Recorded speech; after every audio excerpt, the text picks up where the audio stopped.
tellement une conférence, ça va être plutôt un enseignement un peu spirituel, suivi avec une proposition pour ceux qui veulent d'adoration, avec une petite introduction,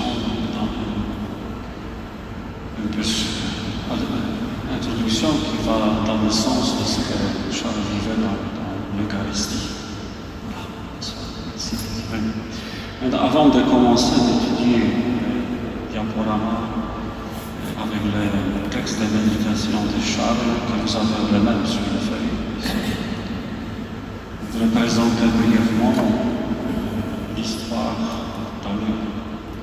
au niveau de sa itinéraire spirituel de Charles de Foucault, une biographie, comment ça se présente l'aspect de l'Eucharistie. Charles de Foucault a été, je vois rien, le vicaire s'est assis sur le pilote. Voilà. Charles de Foucault a été éduqué dans une famille noble, convaincante, et grâce à sa cousine Marie de Bondy, sa mère spirituelle, vraiment probablement grâce à elle, il a reçu la grâce de la foi d'ailleurs. Et c'est pendant qu'il habitait son appartement 50 rue de Méroménie, c'est pas loin d'ici, qu'il a vécu que sa conversion. Il a préparé pour la première communion, il a reçu la première communion comme tous les enfants de l'époque. Mais déjà dans le collège des jésuites, il a abandonné complètement la pratique religieuse. Nous connaissons, il y a un an, je présente son itinéraire. C'était une vie vraiment charnelle, jusqu'à sa conversion. Et voilà, le jour de sa conversion, quand il passe dans l'église de Saint-Augustin, vous étiez là pour la conférence peut-être il y a un an, je vous ai raconté que l'abbé Huvelin, vicaire très malade et souffrant, mais fameux prédicateur qui a attiré les foules dans cette église, surtout des jeunes. Charles de Foucault voulait parler avec un prêtre, était avisé dans la foi catholique, parce qu'il voulait discuter. Il n'était pas pratiquant, il était un peu déprimé. Un homme très connu déjà, célèbre en France, à cause de ce périple suivi d'écriture d'un livre sur le Maroc, était célèbre dans la presse, mais lui était plutôt enfoui en soi-même, se comportait d'une façon un peu bizarre, commençait à lire le mystique, aussi le mysticisme arabe, etc. Voilà, il est allé dans cette église pour discuter, il s'est approché du confessionnal de Père Huvelin. On peut le voir encore dans l'église de Saint-Augustin à droite, c'est écrit même Abbé Huvelin. Et quand il a fait sa demande, l'abbé Huvelin lui ordonne de se confesser. C'était un ordre. C'est impressionnant quand même. Charles se confesse et ensuite, attention, et ça, c'est le commencement de l'histoire eucharistique de Charles. C'était peut-être l'usage d'époque, je ne sais pas, mais pas cette époque. Il a tout de suite a pu recevoir la communion en dehors de la messe. Donc il est allé derrière le grand autel dans l'église de Saint-Augustin, je ne sais pas de quel côté il a reçu la communion. Mais il a reçu la communion et il a décrit Charles ce moment comme une sorte d'illumination spirituelle au moment de recevoir la communion. C'est vraiment, c'est comme si vous voyez déjà toute sa vie, sa vocation, son avenir. Il savait même qu'il doit devenir religieux, qu'il ne doit pas être prêtre. Il voyait tout son chemin, mais en même temps, avec cette idée d'une vie cachée, donc nazaréenne, la vie cachée de Jésus jusqu'à 30 ans, ça s'appelle comme ça. Bon, et avec le conseil du directeur spirituel, il a fait le choix avec quelques années de trappiste, parce que c'était une vie vraiment cachée, les moines. Et quand quand il est déjà en Syrie, dans le monastère, l'abbaye de Trappist, il ne se retrouve pas. Il ne retrouve pas la sérénité, la paix intérieure. Et c'est drôle parce que c'est une congrégation de trappistes vraiment contemplatif.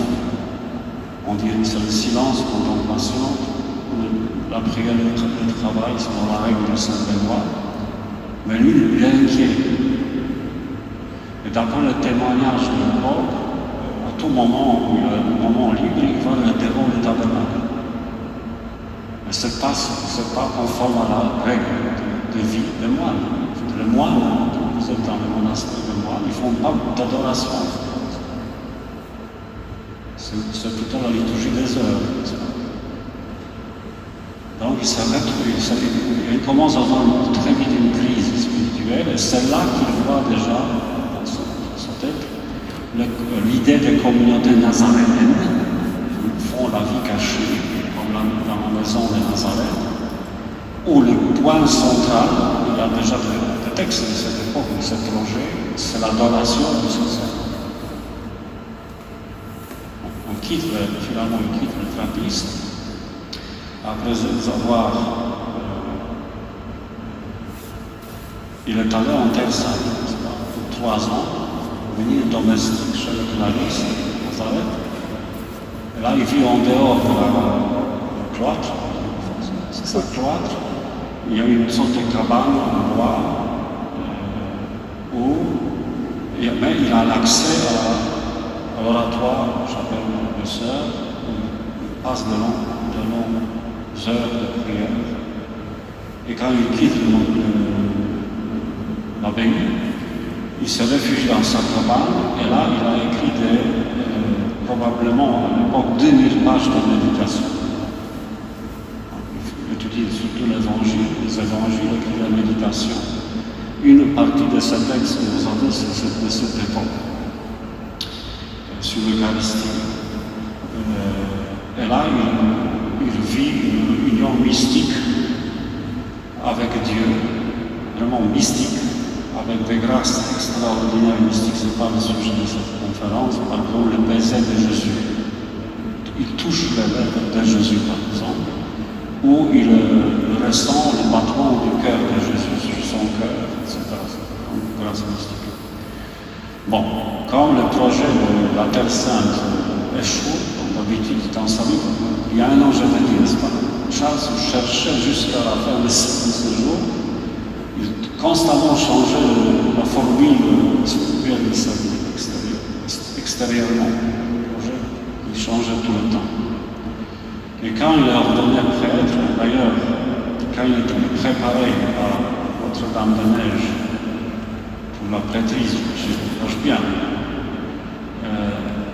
ici en France, il y avait un moine chargé d'expliquer comment se fait la messe. Et il y a un témoignage de ce moine, il était tellement en extase en voyant ça, ces instructions de ce prêtre moine, qu'il perdait le fil. Il avait l'impression qu'il n'écoute plus. Parce qu'il était tellement heureux à cette idée qu'il va lui-même célébrer la messe. Il ressentait une sorte d'intimité, mais de bonheur, éblouissant. Il était enfin libre pour faire la vie qu'il voulait. Dans l'adoration continuelle, la messe. Il va en Algérie, bien sûr, et là, on retrouve à peu près 3 endroits où il vivait. Et bien sûr, à chaque fois qu'on construit son ermitage, un de ces ermitages s'appelle Frégate. Quelqu'un qui a vu ça au désert. Imaginez, c'est un peu ça. C'est-à-dire, il construit une sorte de chapelle avec sa maison, et sur le sol, c'est le sable. C'est le sable du désert. Et là, il commence à pratiquer, comme Nazareth déjà, Terre Sainte, le modèle de sa vie. J'avais parlé hier qui, d'après la sagesse de moi, c'est pas lui qui l'a inventé, les 24 heures est divisé en 3 fois 8. Donc 8 heures de prière, de contemplation, 8 heures de repos, 8 heures de travail, bien sûr. Et c'est là que vraiment il commence à passer de longues heures de prière, souvent complètement perdu le contact avec le monde visible, tellement plongé dans le bonheur, et surtout comme des gens de la Terre Sainte, dans le cadre de la Sainte Famille, vit la présence du tabernacle comme la maison de Nazareth, à tel point qu'il décrit même des images qu'il voit, des soirées par la Sainte Famille, quand tout le travail est fini. Il voit Joseph, Marie, qui regardent leur enfant comme le Saint-Sacrement, qui contemplent Jésus comme le Saint-Sacrement. C'est une caractéristique très Foucauldienne de sa spirituelle adoration dans la maison de cette famille. Bon, on ne va pas parler d'aujourd'hui, c'est trop, ça serait trop de parler de tout ça. Mais il y a un moment assez dramatique au niveau de la vie eucharistique de Charles, parce que, comme j'avais dit, il est toujours un peu inquiet. Dans ce projet au Sahara où il a passé 16 ans, jusqu'à la mort, de 1900 à 1907. Parce que d'abord il était moine, ensuite il est un peu envoyé des militaires, un peu bienfaiteur de la population, un peu scientifique, il fait des études de la langue tamashek. Donc il change, en fait, moi je vois dans cette construction des ermitages de plus en plus loin une fuite. À tel point qu'il y a un moment décisif dans sa spiritualité mystique, dans sa vie mystique. C'est avant 1908, où il se décide d'aller encore plus loin au sud, tout en sachant qu'il ne pourra pas célébrer la messe. Parce qu'à l'époque, le prêtre n'avait pas le droit de faire la messe tout seul. Il fallait avoir au moins un enfant de cœur ou même un catéchumène, il suffisait. Donc il s'est condamné ensuite lui-même à l'absence de l'Eucharistie. Il est allé, ça a duré plusieurs mois, pas plus qu'une année. C'était un des facteurs, d'après le spécialiste de Charles de Foucault, le facteur décisif de cette très grande crise. Il est tombé malade, il était presque agonisant. C'est manque d'Eucharistie. Peut-être, c'est pas si sûr, parce que dans les écrits de Charles, la présence eucharistique, c'est pas seulement le tabernacle, la messe, mais c'est aussi la communion qu'on reçoit. C'est la même Eucharistie. Il y a des textes de Charles où il dit, voilà, c'est sa vision un peu du monde, de l'humanité, que tous les catholiques qui ont reçu la communion, c'est le tabernacle. Probablement, il a vécu cette période dans sa vie. Lui était devenu tabernacle avec la communion qu'il habite. C'est quand même, il a vécu ce moment décisif. C'est un peu l'itinéraire eucharistique de Charles. Ça s'est bien passé. Donc, on vous a remis des feuilles avec des textes de méditation sur l'Eucharistie, il y en a plein. Abondance chez lui. J'ai choisi quelques-uns. C'est exactement les mêmes que ceux qui sont sur l'écran, donc c'est tout pas mal. Là, je vous propose, parce que je ne vais pas parler longtemps, qu'on va lire ensemble ce texte, avec mon petit commentaire, j'espère, peut-être un peu inspiré, pas trop préparé. Et bien, il y a à la fin une sorte de résumé, très résumé de ce qu'on voit dans ces méditations de Charles. Nous voyons sur la première page, ici sur l'écran, une des rares photos de Charles de Foucault dans son ermitage. Je sais pas, il était en train de préparer la messe, on voit le calice qui est couvert. Ça c'est pas trop important, on va prendre le premier texte. Combien cette grâce infinie de la Sainte Eucharistie nous doit faire aimer un Dieu si bon, un Dieu si près de nous, un Dieu si avec nous, si en nous, entre nous. Il n'y a pas à l'expliquer, cela est évident à l'excès. On va essayer de voir cette évidence selon Charles à travers toute sa mystique eucharistique en fait, parce qu'ici elle parle de Dieu qui est avec nous, en nous, entre nous, à l'excès. C'est-à-dire qu'il voyait en fait le monde, les autres, soi-même, l'Église, même les infidèles comme il les appelle, à travers l'Eucharistie. En fait, le monde, pour lui, se voit uniquement par rapport de la présence eucharistique, que ce soit en messe, en communion, et en adoration, en présence de tabernacle.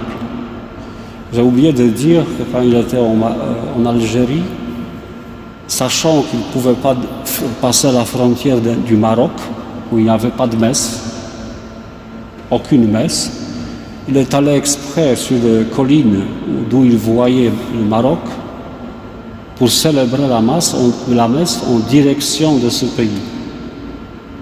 Vous connaissez maintenant à quel point tout était eucharistique sur lui. Seule la présence du tabernacle est un bien infini, un don divin. Ça, c'est probablement la meilleure définition de ce qu'il voit dans l'Eucharistie. Nulle part dans le tabernacle, on ne trouve ni plus ni autant qu'ici Jésus. Il appelle le tout de tout. Vous voyez, ça revient toujours, cette idée d'une sorte de... Moi, j'ai essayé à la fin de donner certains noms à cette pensée, c'est-à-dire l'universalisme, je ne sais pas, eucharistique. Le tout de tout, Jésus dans le tabernacle. Ensuite, dans l'Eucharistie, il n'y a rien de créé. 1000 univers, comme celui-ci, ne sont qu'un néant à côté de la grâce, de la ferveur qu'il y a d'être un seul instant au pied du tabernacle, bien plus encore de recevoir la divine hostie. Voilà, on voit déjà cette idée de l'univers vue à travers la valeur de l'univers vue à travers la valeur de l'Eucharistie.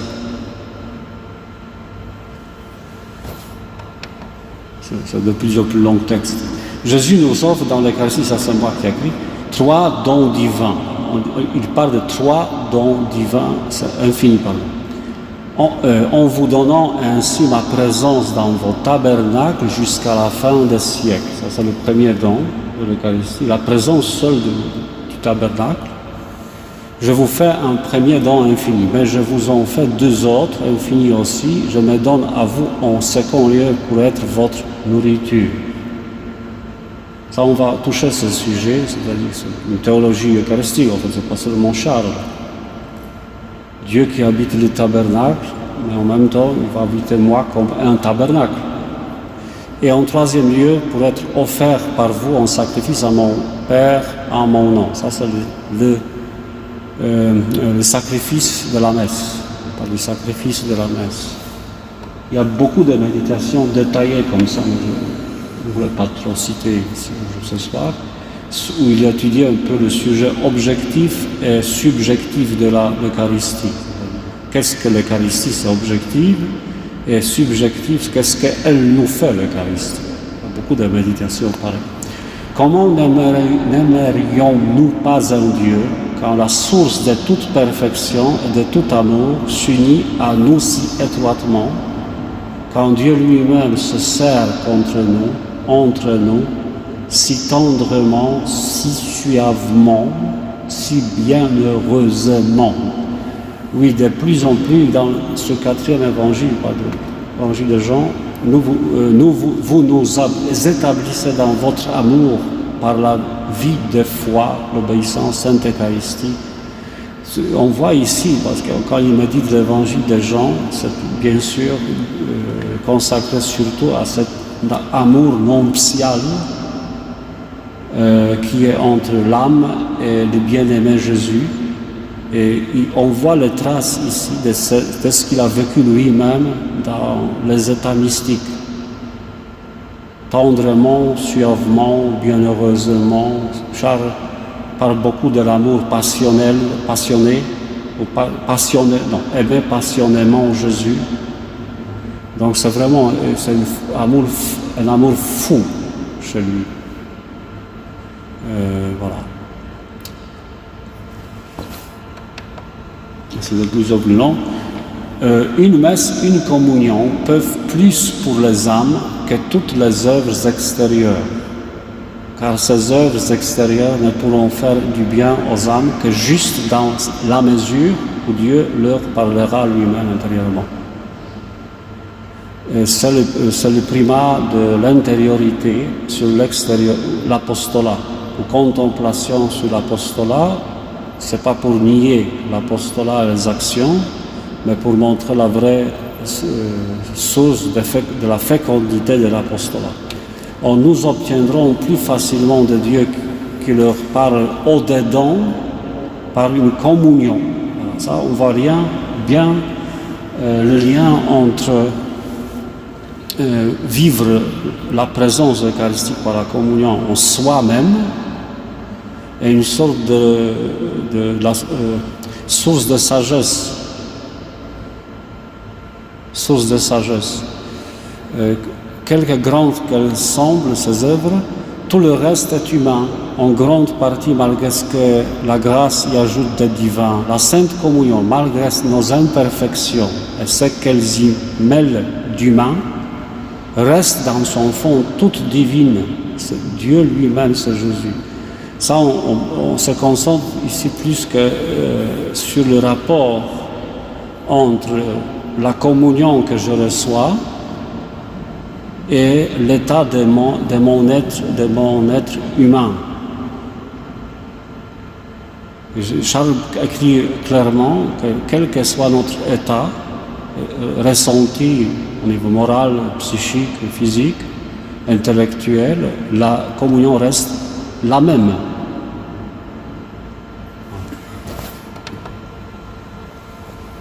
Et là, c'est très intéressant, je pense, ici, ce texte. Voilà, ça, on voit ici, méditation de l'Eucharistie par rapport des images des évangiles plus loin. Puisque vous êtes avec nous dans la Sainte Eucharistie, soyons toujours avec elle, l'Eucharistie.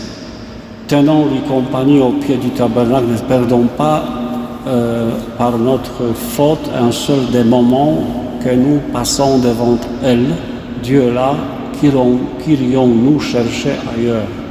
Tout le reste, images, reliques, pèlerinages, livres, est très vénérable et Dieu fait un devoir à telle ou telle âme de s'en servir dans telle ou telle mesure comme d'un moyen excellent pour aller à lui, pour s'instruire de lui, pour mieux l'aimer et le connaître, mais ce ne sont que des créatures mortes. Et là, c'est exactement le reflet de Saint Jean de la Croix, parce que Charles ne se séparait jamais des écrits de Jean de la Croix et de Sainte Thérèse d'Avila, ou dans le livre de Saint Jean de la Croix, Mont Carmel, c'est en français. Montée du Mont Carmel, Saint Jean de la Croix aussi s'attaque un peu à tout ce qui est vénération des images, des statues, des sanctuaires, et tout ça. c'est pas pour nier bien sûr la valeur des sanctuaires, mais pour montrer que la seule façon de rencontrer Dieu, s'unir à Dieu, c'est dedans, c'est-à-dire à l'intérieur de l'homme. C'est pas pour Charles, c'est l'Eucharistie. N'allons jamais ailleurs. La Sainte Eucharistie, c'est Jésus, c'est tout Jésus. Tout le reste, ce n'est qu'une créature morte. Dans la Sainte Eucharistie, vous êtes tout entier, tout vivant, pas de Jésus. Mon bien-aimé Jésus, aussi pleinement que vous étiez dans... Et ça, c'est les images évangéliques dans lesquelles il voit aussi la présence eucharistique. La maison de Sainte Famille à Nazareth, dans la maison de Madeleine à Béthanie, Magdalène, que vous étiez au milieu de vos apôtres, puisque vous êtes toujours avec nous par votre grâce, soyons-y toujours, ne négligeons aucune de ces inspirations, et il cite en latin le même texte. Ça, on va le laisser.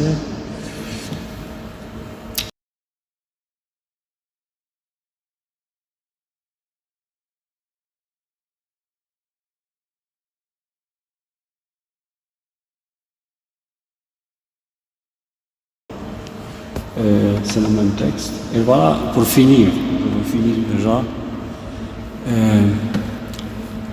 c'est une sorte de résumé, excusez-moi pour la qualité de mon dessin, mais quand on lit tout ce texte de Charles, on arrive à avoir une vision eucharistique un peu universelle. Supposons que ce petit cercle au milieu, c'est l'hostie, IHS, voilà, et moi j'ai écrit dedans humanité du Christ, c'est-à-dire parce que le corps du Christ, c'est le corps du Christ dans l'Eucharistie, bien sûr habité par la divinité, mais la matière même du sacrement de l'Eucharistie, c'est le corps et le sang du Christ. En fait, le corps du Christ. Pourquoi on peut dire seulement tout court le corps du Christ? Il y a des textes de pères de l'Église qui parlent que recevoir seulement le pain de l'Eucharistie, c'est aussi recevoir le sang. Parce que le corps du Christ est vivant. Et le corps vivant ne peut pas vivre sans le sang. Donc, l'Eucharistie, c'est le corps et le sang du Christ, c'est l'humanité du Christ. Mais dans le même cercle, j'ai écrit mon humanité. C'est-à-dire que, en recevant la communion, comme Charles avait écrit d'ailleurs, et Jésus habite pleinement dans son corps. Le corps du Christ habite pleinement mon corps. Donc c'est une fusion corporelle. En recevant la communion, je reçois le corps du Christ. En plus, quand Jésus répète sans cesse dans le 6e chapitre de Jean, qui mange ma chair, qui mange, mange, ça peut dire que je mange le corps du Christ, donc je me nourris. Et bon, c'est peut-être trop osé, excusez-moi, mais la nourriture, ça construit mon corps, ça alimente les cellules.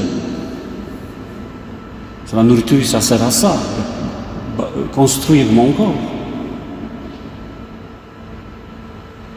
Donc ce corps physique du Christ infiltre mon corps.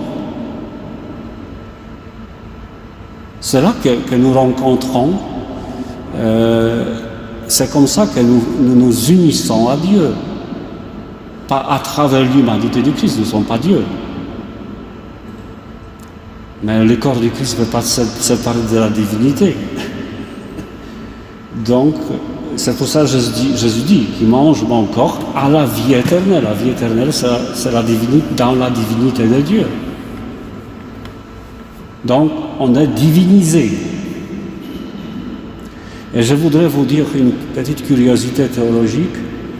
Quand je lis un article d'un théologien orthodoxe russe qui faisait un peu, lorsqu'il parlait de le culte eucharistique chez les orthodoxes russes d'ailleurs, et il le confrontait avec notre culte eucharistique, surtout l'Eucharistie. Il dit, nous les orthodoxes russes, n'avons pas besoin d'exposer le Saint-Sacrement pour regarder, parce que pour nous, nous sommes divinisés par l'hostie. Donc c'est comme déplacer le centre sur moi qui a déjà l'Eucharistie en moi. Cette fameuse déification, divinisation qui est tellement importante dans cette théologie orthodoxe. Et on va plus loin, le cercle suivant c'est Église. Donc pour lui, pour Charles, l'Église, c'est la communion. C'est-à-dire, il voit l'Église dans tous ceux qui reçoivent la communion. Donc, comme j'avais déjà mentionné, les gens qui ont reçu la communion, c'est le tabernacle. Et imaginons quand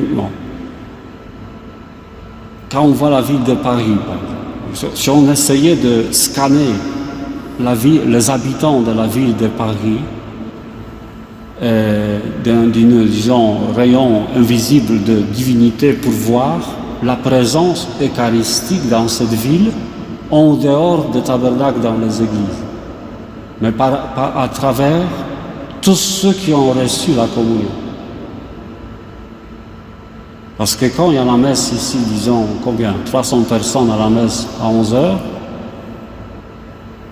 ce n'est plus un seul tabernacle dans ce quartier, mais 300 tabernacles encore en plus. Et c'est tous les jours, c'est pas seulement dimanche. Cette communion, ça reste dans le corps des personnes encore. Et c'est ça la présence de l'Église pour Charles. D'ailleurs, pour les idées de l'Église, Charles a des pensées beaucoup plus audacieuses.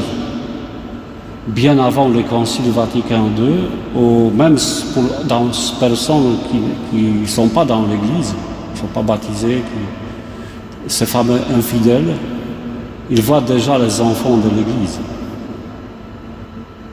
Ils voient déjà l'Église en, j'ai oublié l'expression qu'il a utilisée, en potentiel, dans le sens potentiel. Et je pense que c'était la grâce de l'Eucharistie qui lui a fait cette idée.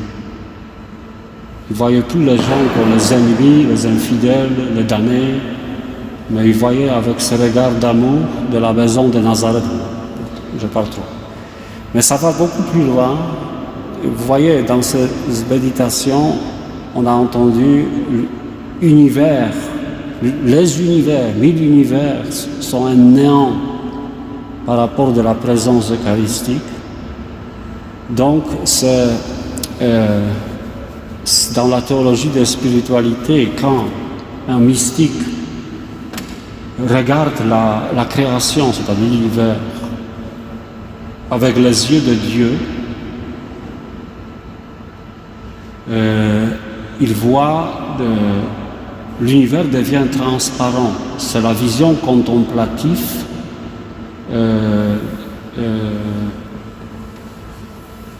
éminente, transcendant, le contraire de transcendant, c'est quoi?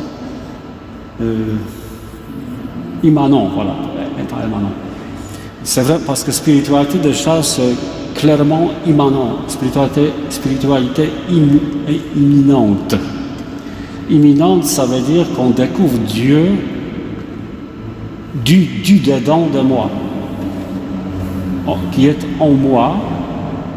Mais quand on a cette grâce, tout ce qui est transparent, l'univers qu'on voit, ça révèle Dieu transparent, parce que ça l'œuvre de Dieu, devient vraiment transparent.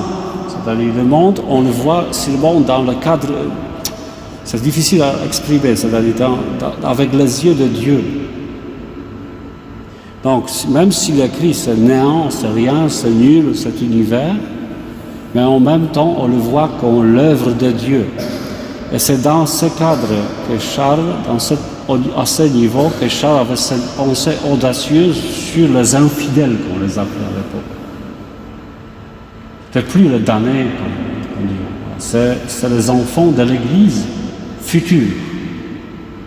C'est un amour infini dans l'univers. Ça s'élargit sur l'univers. Mais en fait, pourquoi j'écris encore la divinité de dernier cercle? Parce que ça englobe toutes ces réalités. Tout est plongé, pour un contemplatif, tout est plongé dans la divinité. Mais tout commence, parce que cette vision vraiment universelle commence, et on peut l'avoir à une condition, selon Charles, découvrir Dieu suavement, tendrement, si proche, dans l'hostie, dans l'adoration. C'est ça la source de cette vision très universelle. Oh, voilà. Voilà, c'est un peu ce que je viens de dire. L'univers, c'est moi que, vu à travers le prisme de l'Eucharistie, sont transparents, habités par la présence de Dieu Yahvé. On y vient, tout à l'heure on va faire l'adoration, je vais vous proposer cette pensée. Dieu, tabernacle, présence, moi, présence, etc. Je vais m'expliquer tout à l'heure. Voilà, je citais aussi Saint Jean de la Croix, et ça c'est le dernier cadre. En bas j'ai écrit incarnationnisme eucharistique. C'est probablement ce qui définit un peu la théologie eucharistique de Charles. Et j'essayais d'oser encore inventer une autre expression, physicalité, c'est correct ou non? Le côté physique de l'Eucharistie. Peut-être on va essayer de le vivre tout à l'heure parce que nous sommes devant le Saint-Sacrement souvent dans l'adoration, vouloir être très spirituel. Je ne dis pas c'est mauvais. Nous spiritualiser parce qu'on est devant Dieu, donc, mais peut-être on oublie que la physicalité ou physicité, côté physique, matériel, charnel, corporel de l'Eucharistie, c'est la base même de l'Eucharistie. Qu'on peut vivre l'adoration du Saint-Sacrement purement physiquement. Parce que c'est ça, le cœur de l'Eucharistie, c'est le corps de Christ qui est physique, aussi réel que dans la maison de Nazareth, parmi les apôtres, qui dit Charles, ça doit être vécu physiquement. Et ubiquité, je ne sais pas si c'est correct, mais omniprésence eucharistique, voilà, c'est vraiment la vision de Saint Charles de Jésus. Jésus omniprésent à travers le tabernacle, la présence eucharistique. L'humanité appartient à la terre, l'humanité, l'univers appartient à l'Eucharistie. Et Charles disait clairement, il suffit de planter un tabernacle quelque part où il n'y a pas de tabernacle, et déjà les environs sont sanctifiés par seulement la présence du tabernacle. Merci. On va maintenant exposer le Saint-Sacrement pour ceux qui veulent. On va essayer de vivre. Vous dire encore un témoignage d'une petite sœur de communauté de Charles de Foucault qui passait en Pologne pour les études dans notre presbytère, et je lui faisais exposer le Saint-Sacrement dans une chambre de passage du presbytère. Et cette sœur qui vivait normalement en Suède, littéralement tous les jours passait à peu près 8 heures devant le Saint-Sacrement. C'était une personne tout à fait normale. On parlait avec elle, pas un mystique. Non, elle était normale, mais elle m'a dit une chose. Je parlais avec elle, vous savez, pour vivre, elle m'a dit, moi quand je prie, presque. C'est longues heures. À vrai dire, la première heure, je ne commence même pas à prier. On fait le ménage. Tellement concentré sur ce qu'il pense, ressent, émotion, le corps. C'est après une heure que je commence à me concentrer un peu. À la troisième heure, je commence à réciter quelque chose de prière. Quatrième heure, ça commence à bouger. On commence à ressentir une présence de Dieu. Cinquième, sixième, septième, c'est le plus dur. Le plus dur, encore une sorte d'absence. Mais au bout, après 8 heures, on sort différent.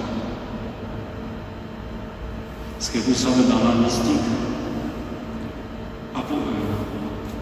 mystique de l'essentiel, la mystique de l'essentiel, on va jusqu'au cœur de cette pensée que Dieu de Dieu sur Yahvé, Dieu omniprésent.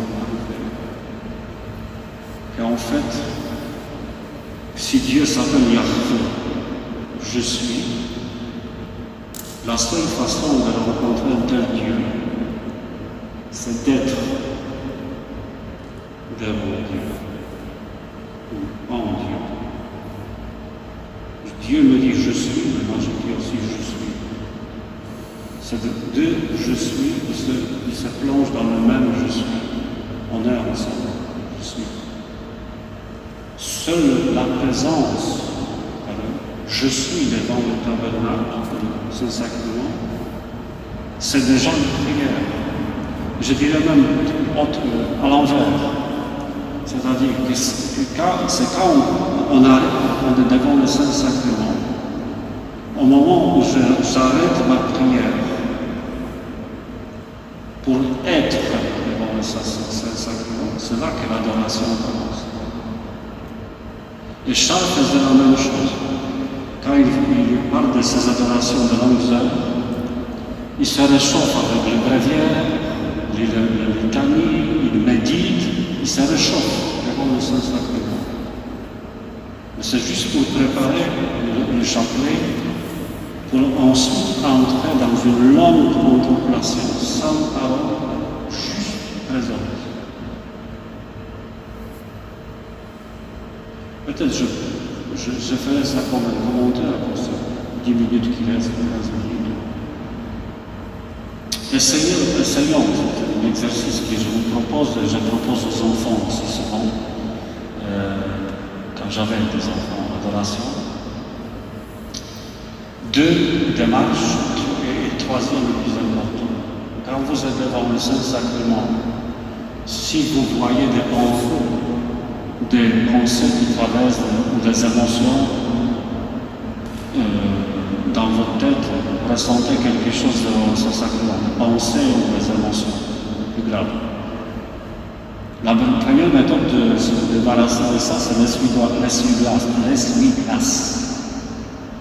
Tu chasses et tu vas avoir une vision claire de l'hostie. Ça revient encore. Mais ce n'est pas toujours efficace. Deuxième façon, c'est le comptoir